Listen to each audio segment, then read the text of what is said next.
So let's discuss all the bone on the skeleton. It will make you more clear basically where all these bone present and what is berygma and what is crown of the head.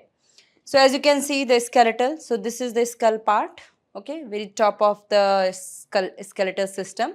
So just for understanding, so first this is the frontal bone, okay, as you can see here on the skull, this is the frontal bone, and then the top of the head, that is parietal bone, okay. After this, here temporal both side, and then back side, that is occipital, okay. Again, to make it more clear, I just want to take my friend Jack's skull in my hand, okay. So as you can see here, as we discussed, there is a joint in skull, okay. So this joint basically zigzag form, this joint basically in zigzag form, as you can see here, this joint is look like this. So you can see here on the skull, okay. So this is one joint and this bone is frontal bone, okay. This bone is basically frontal bone in our skull. In this direction, the joint in this direction, that is known as coronal. So this joint basically coronal joint. Now another joint which is present in the center here,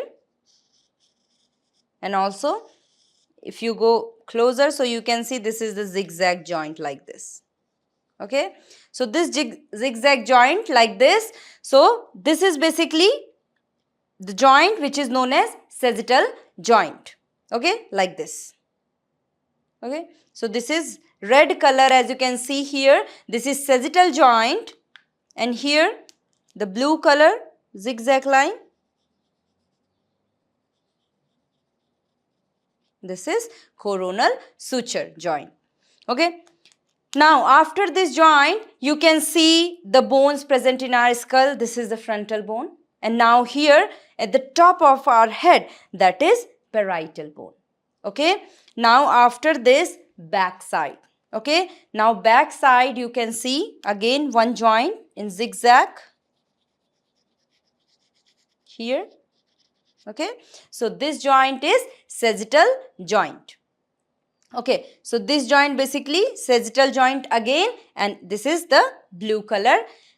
Just below this joint, the bone, the last bone, which is occipital bone, okay. So these are first is frontal bone, and then parietal at the top. If I am turning this back, so this is occipital. It make you more clear when I will put this on the skeletal here, okay. So first of all, now another temporal bone remaining. So again the temporal bone, the joint of temporal bone you can see on skull, okay, here.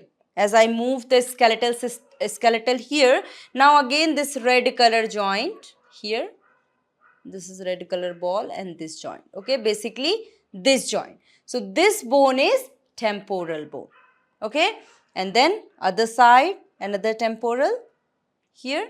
So I'm joining this again like this, okay. So this is temporal, which is just above the ear, temples, your both temple. So it basically present both side of your head. After this, there's two words written on the board, that is known as berygma. This is berygma, okay. Very first word, maybe some of you maybe heard about this word before, or maybe maximum people maybe they are not aware about this berygma. So berygma, again it's very important, and again you can say it's a scientific, but you can research on it more to understand what is the berygma actually. And then crown of the head. Both the words are very, very important to understand if you are a yoga teacher, okay. Again, first let's understand where both the berygma and where is the crown of the head present in our head, okay. So again, I want to take the skull of Jack in my hand like this. So as you can see here, so at the joint of frontal bone and parietal. Okay, as you can see here, this is the joint. Okay, like this.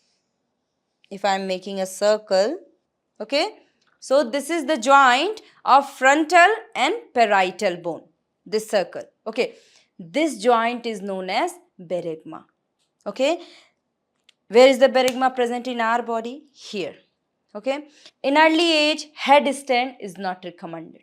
Okay, another thing, when you're doing the headstand, there shouldn't be any pressure on the head. Okay, that is another thing, but still, whenever you're giving the pressure, you hurt your this point. Clear? So this is basically berygma. Just below this berygma, the top of the head, we have crown of the head. Okay, here, crown of the head, the top of the head. This is berygma, and the top of the head, this is crown of the head. Okay, so whenever you read any book, any asana book, all the yogis, all the gurus, they written on their book about the headstand, they always written, put your crown of the head on the mat and go lift up your leg up and go for the headstand. Always you will get this line in the books that put your crown of the head and then perform headstand. Okay, what's the meaning? Crown of head present here, okay, at the top of your head, here, not completely top, little back. As you can see, where is the spiral present? Your hair spiral, that is the crown of head basically. Okay, so this is the crown of head. And where generally people perform the headstand, they're putting this part of the head. Always they're performing this part of the head, but they're understanding they're doing the headstand from crown of the head. This is the difference you have to understand about this. This is very basic thing, but this is very important. Now I want to clear it more. So if you talk about the headstand, so that is absolutely correct if you're doing the headstand from the berygma. Okay, that time just stop saying put your crown of the head. You have to take just like top of the head, like front side of your head, or you can say berygma. Now you know the word berygma, so just you give the instruction, put your berygma on the mat. Okay, not the crown of the head. Clear? So if you're doing the headstand from here, that is also absolutely clear, because maximum people, and in the beginning of your asana practice, you have to perform the headstand from here, no problem. But your goal should be, you have to achieve the headstand on your crown of your head. Let's see the difference between both the headstand on berygma, headstand on crown of the head.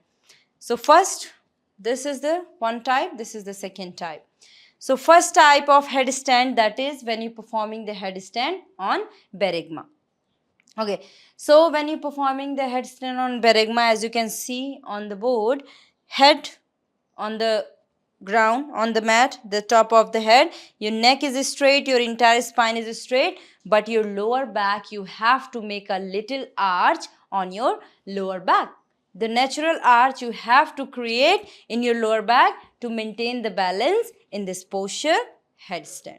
Okay, but now here, another one, that is crown of the head. So when you're performing the headstand of crown of the head, so it is back side. So you have to place your head like this, so there's too much flexion in your neck. So there's a flexion in your neck. So if there's a too much flexion in your neck, so that time you have to straight your spine. Okay? If you're not straightening your spine, if you're making little curve, so again you're not find a good balance in the headstand on the crown of the head. Another thing here, if you're not making arch here in the berygma headstand, then there's straight body create too much pressure on your head, on your skull, the entire body weight, and you are in the inversion posture, so the blood circulation and body weight all going down towards the head, it may create any severe problem with the head. Okay, with your brain. So that's why a little arch needed in this berygma headstand, and there's a straight body should be in your crown of the head.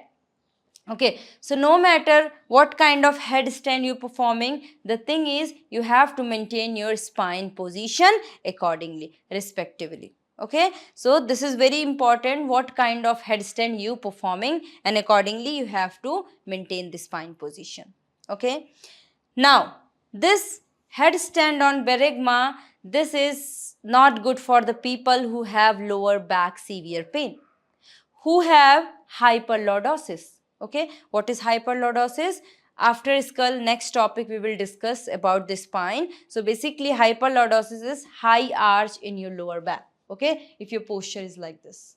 Okay, so already person have like too much arch in the lower back. If they're going with the paragma, with the arch, it create more pressure on the lower back. It's not good for them. Okay, again, if the people have any injury or anything in their lower back and they have severe pain in their lower back, they have to avoid this Berigma headstand. They have to perform the headstand on crown of the head. Okay, that is the difference basically. Okay, so crown of the head everyone can perform. Again, yes, those people who have the cervical pain, neck pain, in this area, in the cervical area, there's a severe pain in the neck, they have to avoid this. Okay, that time the people have to go for Berigma headstand. Okay, so this is the difference. What is your body, what is your body condition, and what kind of posture is good for your body type. Okay, so then you have to choose the asana and then you have to go for the practice. Okay, headstand is a very good inversion posture. It's very good to strengthen your arm, your core strength, and also the blood circulation going towards the head. Very good for the face, glow of the face and facial skin, and also the growth of the hairs, health of the hairs. So you can do the headstand, but according to your body type, according to your body situation, you have to choose what kind of headstand basically you have to perform.